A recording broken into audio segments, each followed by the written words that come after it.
네, 우리 옆 사람에게 인사하겠습니다. 오늘따라 더 예뻐 보이십니다. 이렇게 인사하겠습니다. 네, 오늘따라 더 예뻐.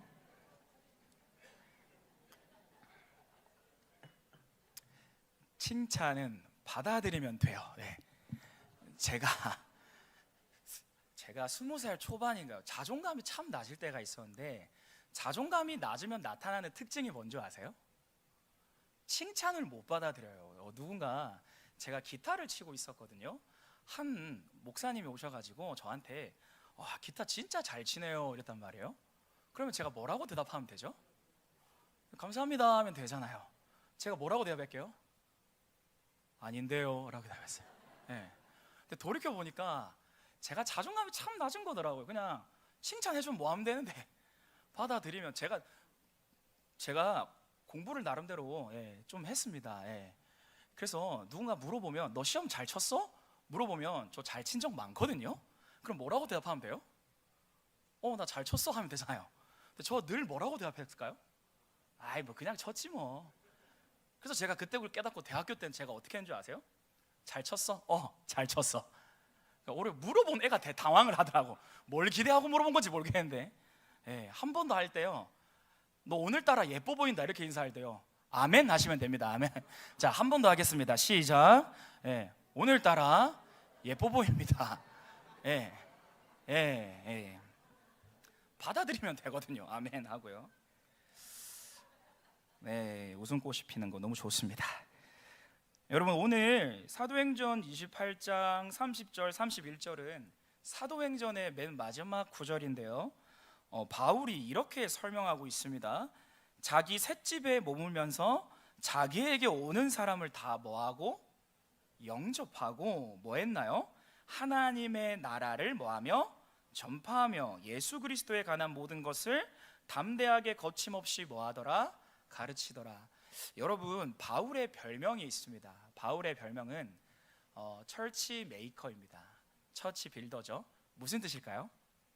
교회를 세워가는 사람. 한번 따라 볼까요? 교회를 세워가는 사람. 이게 바울의 별명인 것 같아요. 바울의 별명은 교회를 세워가는 사람. 여러분, 그 고린도후서 11장에 보시면, 제가 읽어드릴게요. 바울이 놀라운 고백을 하는데요, 이렇게 말합니다. 내가 옥에 갇히기도 하고 더 많이 맞고 여러 번 죽을 뻔하고 유대인들에게 40에서 한한 감한매, 그러니까 39대죠, 를 5번 맞았으며 3번 태장으로 맞고 1번 돌로 맞고 3번 파선하고 일주일 동안 바다에 떠 있고 여행하면서 강도와 친구인 줄 알았는데 동족과 이방인과 시내와 광야와 여러 거짓 형제들의 위험을 당하고 여러 번 자지 못하고 줄이고 목마르고 굶고 춥고 헐벗었다. 바울이 고린도후서에서 이렇게 말하거든요. 근데 그 다음에 이렇게 말합니다. 너무 놀라운데요. 근데 아직도 내 안에 눌리는 일이 있다. 뭐가 있다고요? 눌리는 일. 뭐가 눌릴까요? 이렇게 말합니다. 모든 교회를 위하여 염려함이라. 여러분, 맞고 못 먹고 찍히고 춥고 자지 못하고 그러한 상황에서 바울 안에 슬며시 눌리면서 올라오는 걱정이 있는데요, 그것은 내가 어떻게 먹고 살지 하는 게 아니었습니다. 바울의 걱정은 내가 이런데 교회를 세워갈 수 있을까? 지금 내가 가봐야 할 교회가 있는데 내가 이 몸으로 갈 수 있을까? 그 교회가 복음을 들어야 하는데 그들이 기다리고 있는데. 여러분, 바울은요 참 처음부터 끝까지 주님이었고 교회였어요. 바울의 관심은 교회에 있었습니다. 왜 바울의 관심이 교회에 있었을까요? 바울은 예수님을 사랑했거든요. 여러분, 바울은 예수님을 사랑했어요. 근데 그 사랑하는 예수님이 가리키는 곳이 있다는 거예요. 사랑하는 예수님의 시선을 따라서 한번 쫙 따라가 보니까 예수님이 어디를 가리키고 있는 거예요? 교회 공동체를 가리키고 있는 거예요. 예수님은 교회를 가리키는데 우리는 딴 곳을 볼 때가 저부터 시작해서 얼마나 많습니까? 그런데 예수님은 교회를 가리키고 있을 때 바울의 시선은 또 어디로 따라갔을까요? 예수님의 시선을 따라서 교회를 향했죠. 왜요? 바울은 예수님을 사랑했거든요. 사랑하면 사랑하는 대상이 사랑하는 것을 사랑하게 되기 때문이죠. 여러분, 그렇습니다. 우리 주님의 관심도 교회였고요. 주님을 사랑하던 바울의 관심도 어디에 있었을까요? 교회에 있었습니다. 교회에 있었습니다. 여러분, 이제 동산교회 다음 세대 여름 행사가 끝났습니다. 박수. 어색해서 한번 쳐봤습니다. 제가 오늘 중고등부와 청년회 설교하면서 이제 이렇게 선포하고 왔습니다. 여러분 고생 많으셨습니다. 우리의 여름 행사는 이걸로 끝입니다. 다음 주부터 가을 행사 들어갑니다.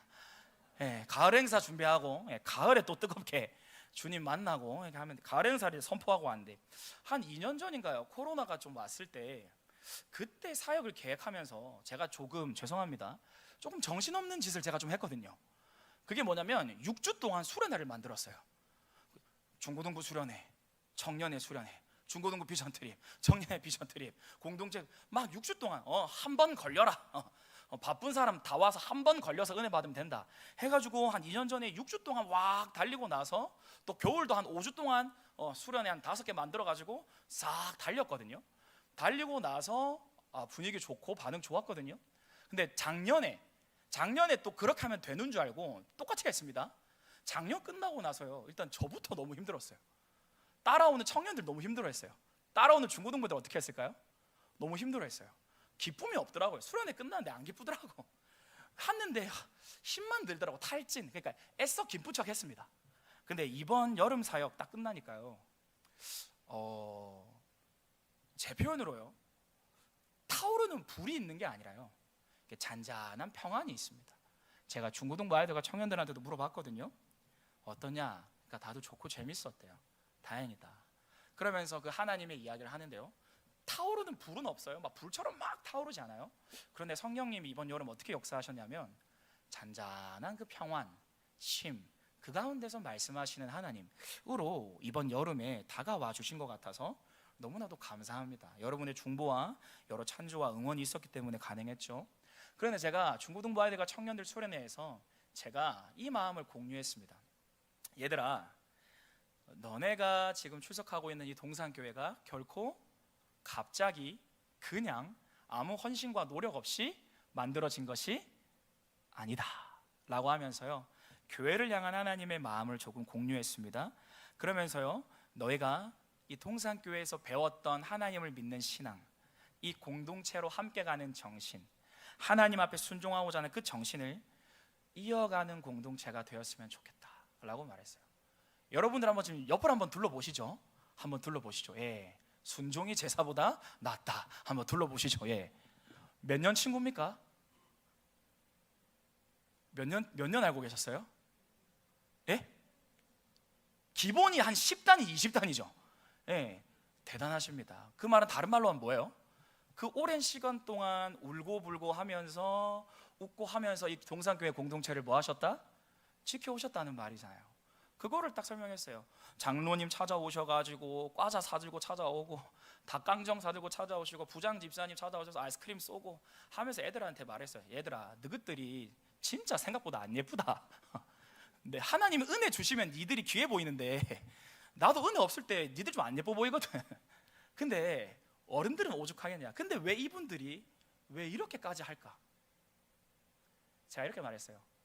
이분들도 어렸을 때 함께 있던 공동체가 있었거든. 이분들도 하나님의 사랑을 알았거든.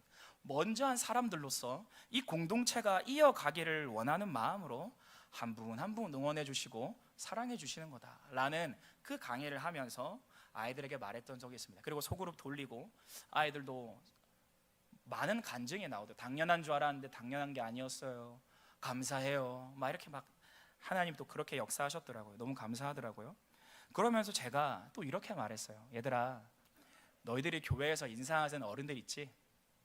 인사하시는 어른들 10년, 15년, 20년만 지나면 그토록 일평생 사랑하시던 예수님 품에 안 계실 거예요. 15년 전으로 우리 동산교회의 많은 분들이 사랑하는 예수님 품에 안 계실 거야. 그때의 교회가 약해져 가는 것 같고, 뭔가 없는 것 같고, 뭔가 비는 것 같은 그때에 희망이 있다면 너네 다음 세대다. 너네가 어떻게 자라느냐에 따라서, 너네가 지금부터 뭘 보고 듣고 누구를 만나냐에 따라서 동산교회가 이어질 것인지 아니면 그쳐질 것인지가 결정된다. 나는 너네가 동산교회에서 배웠던 그 하나님, 동산교회에서 받았던 그 사랑, 동산교회 가운데서 울고불고 했던 이 모든 정신들이 너희를 통해서 이어지기를 원한다 라고 하니까 알아듣더라고요. 그리고 오늘 까먹더라고요. 알아듣고 다음날 까먹는 거예요. 정상입니다. 여러분, 그렇습니다. 동산교회가요, 하나님 안에서 이어지기를 소원합니다. 오늘 그 마음으로 설교를 준비했는데요, 어떻게 하면 우리가 일평생 사랑해왔던 그 주님, 우리가 섬겨왔던 그 정신, 우리가 이 세상에 살지만 세상 가치관에 물들이지 아니하고 지켜왔던 그 순수함, 깨끗함, 어떻게 하면 아이들에게 이어줄 수 있을까? 다른 말로 어떻게 하면 동산교회를 세워갈 수 있을까? 오늘 두 가지로 한번 말해 보는데요, 첫 번째로요, 한번 따라해 볼까요? 어른이 필요합니다. 베드로와 마가 이야기를 조금 해야겠습니다. 제가 이야기를 옛날에 한 것 같은데요, 여러분, 마가라는 사람이 있었습니다. 마가라는 사람은요, 바울과 함께 뭐 했던 사람일까요? 전도 여행을 다녔던 사람이에요. 근데 이 마가라는 사람이 도중에 전도하다가 어떻게 했을까요? 힘드니까? 이유는 잘 모르겠어요. 힘들었던 것 같아요. 중간에 바울한테 선포를 하는 거, 나 더 이상 못 가겠다, 다리 아프다, 무시받는 거 싫다, 나 이제 맞는 거 싫다, 못 먹는 거 싫다, 나 이제 그만하겠다 하고 마가가 어떻게 했을까요? 원래 있던 것으로 돌아갔어요. 여러분, 원래 있던 거 돌아가고요, 제가 추측하는데요, 아마 한 달 편했을 겁니다. 한 달 편하고 한 달 뒤부터 마가의 마음속에 뭐가 자리 잡았을까요? 사명을 다하지 못했다, 중간에 실패했다, 낙오했다라는 뭐가 자리 잡았을까요? 죄책감이 싹 자리 잡기 시작했죠. 근데 여기에 불을 부은 사건이 발생했습니다. 어떤 사건이 발생하죠? 바울과 바나바가 한판 붙었어요. 저희로 따지면 교회에서 가장 이렇게 뭐랄까 최고 리더십 두 명이 붙어버린 거예요. 갑자기 담임 목사님이랑 제가 멱살을 잡고 싸운 게 되어오는 겁니다. 예시가 과격했다면 용서를 부탁드립니다. 갑자기 막 교회 리더십 두 명이 싸워버린 거예요. 바울은 뭐라고 했을까요? 절대 안 된다. 한 번 저렇게 포기했다 또 걷어주면 나중에 또 포기하면 어쩌노? 그때 우리가 어떻게 교회를 세우노? 안 된다. 네가 마가를 사랑하는 마음은 알겠는데 마가는 두고 우리가 가야 된다라고 했죠. 바나바는요, 데려가야 된다. 한 번 실수했다가 끝이가, 한 번 실패했다가 끝이가.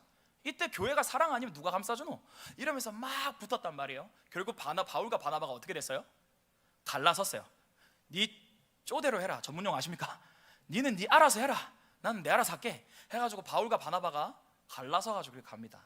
그때 바울과 바나바가 싸우는 소리를 마가가 거의 100% 듣고 있었거든요. 100% 같이 있었거든요. 결국 마가는 바나바와 함께 떠나고 바울은 따로 갑니다. 근데요, 나중에요, 이 마가가 누구와 함께 다시 등장하는 줄 아십니까? 베드로와 함께 등장해요. 베드로가 베드로전서에서 내 아들 마가에게 무난한다 라는 글을 썼거든요. 베드로는 마가를 아들처럼 생각했어요. 여기서 질문입니다. 왜 마가는 베드로와 함께 있었을까요? 기억나는 분도 계시죠? 마가는요, 자기가 너무 고통스러울 그때에 찾아갈 사람이 떠올랐습니다. 누가 떠올랐을까요? 베드로가 떠올랐어요. 베드로는 마가를 두 팔 벌려 환영했습니다. 왜요? 베드로 자신도 뭐 해봤거든요? 실수해봤거든요.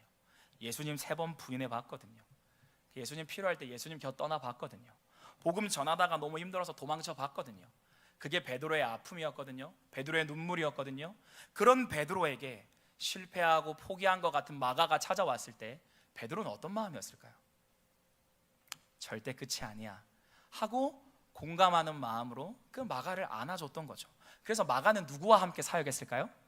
베드로와 함께 사역했어요. 그리고 그 마가가 베드로에게 여러 이야기를 듣고 눈물을 흘리고 주님을 새롭게 경험합니다. 그래서 썼던 성경이 뭘까요? 마가복음이에요. 그 마가복음을 기초로 해서 탄생한 성경들이 마태복음과 누가복음이고요, 맨 마지막에 조금 다른 관점에서 비춘 성경이 요한복음입니다. 여러분, 그렇습니다. 마가에겐 누가 있었나요? 어른이었던 베드로가 있었습니다. 여러분, 다음 세대를 살려가는 것 첫 번째 필요한 게요, 어른이 필요합니다. 다음 세대들을 품어줄 어른이 필요합니다. 그들요 되게요 우리가 생각하는 가치관과 같지 않습니다. 저희 어른들은 뭐가 익숙하죠? 수직적 문화가 익숙하단 말이에요. 저희 아이들은요 수평적 문화가 너무나도 익숙하거든요. 다른 가치관이에요.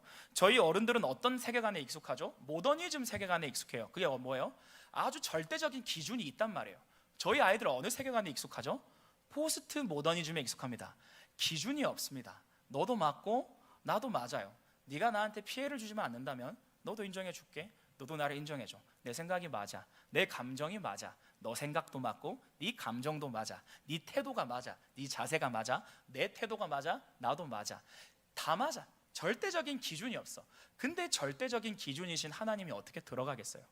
여러분 때때로 맞지 않는다라고 느껴질 때도 있어요. 그런데 그럼에도 불구하고 그들을 품어줄 어른들이 필요합니다. 제가 저번 주 수요일 날 이렇게 말했습니다. 권사님들에게, 특별히 제가 권사님들에게 부탁했어요. 권사님들 지금까지 기도해 주셔서 너무나도 감사합니다. 제가 사역 초창기 시작할 때 넘치는 혈기 주체 못하고 부족한 것만 보이고 불평, 불만, 비판, 교회에 대한 욕 진짜 많이 했습니다. 근데 사역 4년, 5년 지나가면서 제 모습도 보게 되고 이 교회가 그냥 세워진 것이 아니란 것도 알게 되고 지금까지 눈물과 기도로 지켜오셨다는 걸 알게 되었습니다. 권사님들 그럼에도 불구하고 끝까지 기도해 주십시오. 다음 세대를 위하여 끝까지 기도를 심어 주십시오 라고 권면들었거든요. 여러분 우리가 어떻게 다음 세대들에게 어른으로서 존재할 수 있을까요? 여러분 기도해 주시면 됩니다. 기도해 주십시오. 다음 세대를 위해서, 동산교회를 위해서 눈물로 기도를 심어 주십시오. 그리고요 행동에 있어서, 말에 있어서, 중요한 순간의 선택들에 있어서, 여러 가지 모습과 태도에 있어서 모델이 되어 주십시오. 그들은요 보지 않는 것 같아도 보고 듣지 않는 것 같아도 들으면서 자랍니다. 여러분들이 모델이 먼저 되어 주시고 어른으로서 그들을 품어 주실 때 저희 동산교회를 통해서 다음 세대가 살아나고 우리 동산교회에서 잊고자 노력하고 있는 하나님을 믿는 신앙이 이어질 줄로 믿습니다. 그래서 다시 한번 따라 볼까요? 어른으로서 존재하기. 네, 첫 번째 어른으로서 존재하는 이것은 교회를 이어갈 수 있습니다. 이어갈 수 있습니다. 여러분 그러면 두 번째입니다. 한번 따라 보실까요? 내가 먼저 은혜 받기. 그러면 이렇게 하십니다. 어떻게 그러면 내가 어른으로서 존재할 수 있을까? 여러분 아주 간단한 원리입니다. 내 안에 있어야 줄 수 있습니다. 내 안에 비어 있는데 주는 게 쉽지 않아요. 예수님이 말하는 원리는 너가 나로 가득 차면 흘러간다라는 거예요. 네가 안에 은혜가 가득 차면 흘러간다라는 거예요. 하나님의 은혜는 너를 먼저 채우고 흘러간다라는 거예요. 간다라는 거예요. 여러분 저 이번에 중고등부 아이들과 청년들이 소그룹을 정말 많이 했거든요. 이번에 고민하면서 기도회를 하고 집회를 하니까 그 분위기에 익숙한 아이들은 따라오고 그 기도회 분위기에 안 익숙한 청년들은 못 따라오더라고요. 어떻게 하면 모두가 하나님의 은혜를 고민하다가 했던 게 소그룹이다. 이번에는 우리 여름 컨셉은 소그룹이다. 내가 강의할 테니까 우리 셀장들, 선생님들이 아이들 데리고 아이들 강의 듣고 적용 잘 안 되니까 소그룹 하면서 아이들 솔직한 얘기 들어주고 아이들이 강의를 삶에 적용할 수 있도록 도와줘라. 그러기 위해서 선생님들이 먼저 모여서 기도회 하고요. 선생님들이 먼저 모여서 강의 들었습니다. 그리고 이걸 어떻게 아이들한테 소그룹 인도할까 먼저 고민하고 먼저 기도하는 시간이 있었어요. 여러분 청년들 소그룹 하면서 아이들 소그룹 하면서 얼마나 아이들이 많이 웃었는지 아세요? 정말 많이 웃었어요. 청년들이 얼마나 평화롭게 지냈는지 아세요? 너무나도 평화롭게 했어요. 얼마나 많이 울었는지 아세요? 정말 많이 울었습니다. 안에 있는 것들 얘기하면서 정말 많이 울었어요. 제가 오늘 아까 갑자기 제 교육자 방을 똑똑똑똑 두드리는 거예요. 한 중고등부 아이가 탁 들어오는 거예요. 그래서 갑자기 제가 물어봅니다. 강도사님 시간 돼요? 안 된다 이랬거든요. 장난친다고. 되셔야 됩니다 이렇게 하더라고요. 근데 갑자기 앉아가지고 갑자기 이렇게 말하는 거예요. 제 이야기를 하고 싶어요 이렇게 하는 거예요. 제가 어떻게 했어요? 그때 제가 설교 마무리 준비하고 있었는데 해라 이렇게 했거든요. 근데 갑자기 이렇게 말하는 거예요. 저요 형들이 누나들이 저한테 때때로 짓궂은 말을 할 때가 있어요. 저의 외모에 대해서, 제 어떤 몸매에 대해서, 저에 대해서 짓궂은 말 할 때가 있는데, 이번 수련회 때도 형 누나들이 저한테 그런 장난을 쳤거든요. 근데 갑자기 그게 너무 슬프게 다가오는 거예요. 갑자기 진짜 내가 못난 사람인가? 진짜 내가 그런 사람인가 싶어서 제가 그렇게 느껴지는 거예요. 라고 하면서 불과 1시간 반 전의 일입니다. 갑자기 눈물을 펑펑펑펑 쏟아대는 거예요. 조용히 듣고 있었습니다. 그런데요, 그 아이가 갑자기 입을 열어서 이렇게 말하기 시작했습니다. 근데요, 수련회 때 들었던 찬양이 기억났어요. 하나님이 너를 엄청 사랑하신대. 하나님이 너를 엄청 사랑하신대. 하나님이 너를 엄청 사랑하신대. 저희 청년과 중고등 축복할 때 눈 보면서 축복하거든요. 안 피하고요.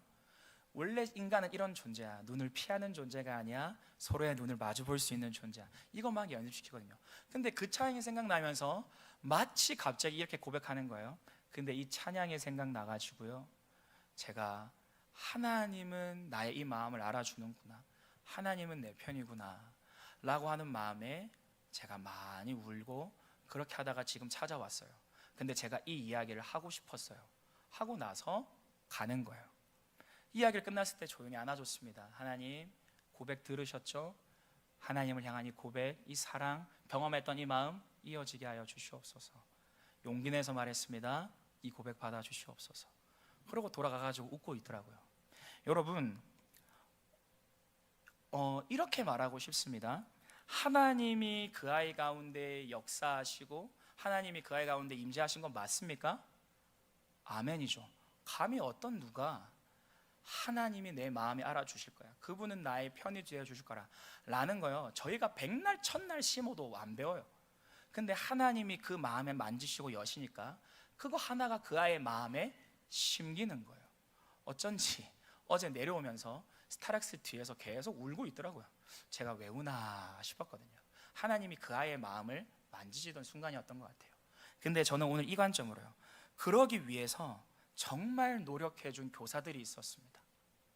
그러기 위해서 휴가 내고 돈 쓰고 체력 써가지고 그 아이들을 품어준 교사도 아닌데 와준 스태프들이 있었고요, 기도해준 여러분의 중보가 있었고요, 애써준 장로님, 목사님, 부장집사님 여러분들이 계셨어요. 여러분, 이게 뭐예요? 하나님의 은혜는 우리를 가득 채우고, 이 하나님은 먼저 우리를 채우시고 이것을 아이들에게 뭐 하시기를 원한다는 걸까요? 흘려보내기를 원하시는 거예요. 물론 하나님은 빈 그릇도 쓸 수 있습니다. 하지만 마냥 그것을 기뻐하시는 것 같지는 않습니다. 하나님은요, 먼저 우리를 가득 채운 다음에 그 채워진 우리가 하나님을 사랑하는 자발적 마음을 통해서 아이들을, 다음 세대들을 섬겨가기를 원하시는 것 같아요. 그래서 여러분 한번 따라해 주실까요? 조금 잠도 깨울 겸요. 내가 먼저 은혜를 받아야 흘려보낼 수 있습니다. 다른 말로 하면요, 맛을 봐야 알 수 있죠. 내가 먼저 맛봐야, 내가 먼저 맛봐야. 저희 선생님들끼리 모여서 감사하면서 얘기하면서 얼마나 감사했는지, 아이들이 조금씩 이해하고 받아들이는 것 같다라는 것을 선생님끼리 나누면서 선생님들 고생 많습니다. 저는 강의만 했지 선생님들 강의 듣고 또 소그룹하고 애 많이 씁니다. 하루 이틀 조금만 더 고생해 달라고 그렇게 했습니다. 여러분들에게도 설교를 가운데 권면하고 싶습니다. 여러분, 동산교회 예배 가운데, 목사님의 설교 가운데, 기도 가운데 은혜를 꼭 받으셔야 합니다. 은혜 받고 내가 먼저 하나님의 생명력을 누려야 흘려보낼 수 있습니다. 오해할까 봐 한 번 더 말씀드립니다. 내가 준비되지 않아도 하나님은 쓰실 수 있거든요. 하지만 그럼에도 하나님은 가룟 유다도 사용하실 수 있거든요. 하지만 하나님은요, 준비되고 하나님으로 가득 채워진 베드로를 사용하길 기뻐하셨거든요. 하나님으로 가득 채워진 바울을 사용하길 기뻐하셨거든요. 여러분이 먼저 여러분을 하나님의 은혜로 가득 채우시고 여러분을 통해 여러분의 가정을 살려가고 여러분의 공동체를 살려가고 여러분의 교회를 살려갈 줄로 믿습니다. 이제 말씀을 정리하고자 합니다. 여러분, 기도해 주셔서 이 교회 가운데 지켜주시고 은혜를 받아가 주셔서 너무나도 감사합니다. 이제 여름 사역이 잘 마무리되었어요. 이제 뭐가 남았습니까? 가을 사역이 남았습니다. 끝나면 겨울 사역이 남았고요, 끝나면 2025년 사역이 남았습니다. 여러분, 다음 세대를 살리는 일에, 다른 말로 하면요, 교회가 끊임없이 이어지고 지속되고 여기에서 하나님을 찬양하는 일에 여러분 함께 동참해 주셔서 어른으로서, 모델로서, 하나님의 은혜를 먼저 경험한 자로서 여기에 계셔 주십시오. 하나님은 여러분을 통하여서 동산교회를 이어가시고, 여러분을 통하여서 다음 세대를 살려가시고, 여러분을 통하여서 여러분이 속한 그 공동체와 가정을 살려가실 줄로 믿습니다.